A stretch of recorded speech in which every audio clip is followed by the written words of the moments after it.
આંતરરાજ્ય ઘરફોડ ચોરી કરનાર રીઢા ગુનેગારને ઝડપી પાડી અંકલેશ્વર શહેરમાં થયેલા ઘરફોડ ચોરીનો ગુનો ગણતરીની જ કલાકોમાં ડિટેક્ટ કરતી અંકલેશ્વર શહેર એ ડિવિઝન પોલીસ મહાનિરીક્ષક સંદીપસિંહ વડોદરા વિભાગ તથા પોલીસ અધિક્ષક ભરૂચનાઓ તરફથી ભરૂચ જિલ્લામાં બનેલી ઘરફોડ ચોરી તથા અન્ય મિલકત સંબંધિત અનડિટેક્ટ ગુનાઓ શોધી કાઢવા માટે આપેલ સૂચનાના આધારે નાયબ પોલીસ અધિક્ષક કુશલ ઓઝા અંકલેશ્વર ડિવિઝનનાઓના માર્ગદર્શન હેઠળ પોલીસ ઇન્સ્પેક્ટર પીજે ચાવડાઓની મૌખિક સૂચના મુજબ ગત તારીખ 16/11/2024ના રોજ શક્તિનગર સોસાયટી બ્રહ્મકુમારી મંદિરની સામે હાસોટ રોડ અંકલેશ્વર શહેરમાં ઘરફોડ ચોરીની તપાસ કરતા ફરિયાદીના પત્ની અને મમ્મી તેમજ બહેન તથા બાળકો સાથે સવારે 11:15 વાગ્યાના અસરામાં દિગસ ગામ પાસે આવેલા સોના માચીમાના મંદિરે દર્શને ગયેલા હતા અને દર્શન કરી તેઓ બપોરે આશરે 12:15 વાગે પરત ઘરે આવતા દરવાજાનો નકુચો તૂટેલ હાલતમાં હતો અને ઘરમાંથી સોના ચાંદીના દાગીનાની ચોરી થઈ હતી, જે બાબતે અંકલેશ્વર પોલીસ સ્ટેશનમાં BNS કલમ મુજબનો ગુનો દાખલ કરવામાં આવ્યો હતો, જે ગુનો શોધી કાઢવા માટે અંકલેશ્વર શહેર A division police station surveillance સ્ટાફના પોલીસ માણસોને ઇન્ચાર્જ પોલીસ અધિક્ષક ભરૂચ કુશલ ઓઝાના તરફથી ગુનાવાળી જગ્યાની આજુબાજુ તેમજ જાહેર રોડ રસ્તા પર લાગેલ CCTV તેમજ હ્યુમન સોર્સની મદદથી ચોર ઈસમની વોચ તપાસમાં રહી ગુનો શોધી કાઢવા જરૂરી માર્ગદર્શન તેમજ સૂચના આપવામાં આવી છે। જે કેસની ગુજરાતી સાથે કેતન મહેતા ભરૂચ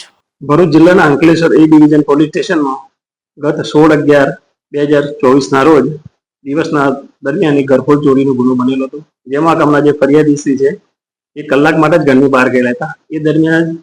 3 મિનિટના સમયમાં ચોરીને અંજામ આપેલો હતો, જે ચોરીમાં લગભગ 7,95,000 સોના ચાંદીના દાગીનાની મત્તાની ચોરી થયેલી હતી। જે ચોરી બાબતે ઉપલી અધિકારીશ્રીઓએ ગુનો ડિટેક્ટ કરવા સૂચના આપેલી, જે અનુસંધાને અંકલેશ્વર એ ડિવિઝન પોલીસ આ ગુનાની તપાસમાંથી એ દરમિયાન તેને વુમેન ઇન્ટેલિજન્સ તથા ટેકનિકલ સર્વેલન્સ આધારે તપાસ કરતા આ ગુનાને જેને અંજામ આપેલો હતો તે ઘરફોડ જેને ચોરી કરેલી હતી તે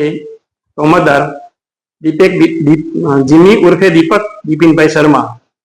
જેને આ ઘરફોડ ચોરી કરેલી હતી અને જેને આ ગુનાની કબૂલાત કરતા ગુનાના કામે અંકલેશ્વર એ ડિવિઝન પોલીસે તોમતદારને અટક કરેલો હતો અને આ જે તોમતદાર છે એની પાસેથી 4,42,860 રૂપિયાના સોના ચાંદીના દાગીનાની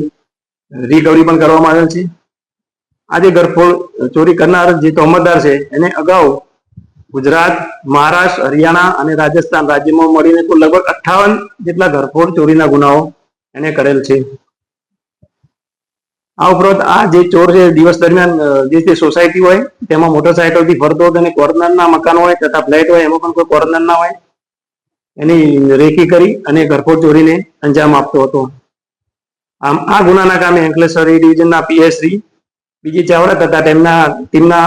તથા પોસ્ટેના માણસોએ થોડાક જ સમયમાં આ ગુનાને ડિટેક્ટ કરી અને પ્રશંસનીય કામગીરી કરેલ છે।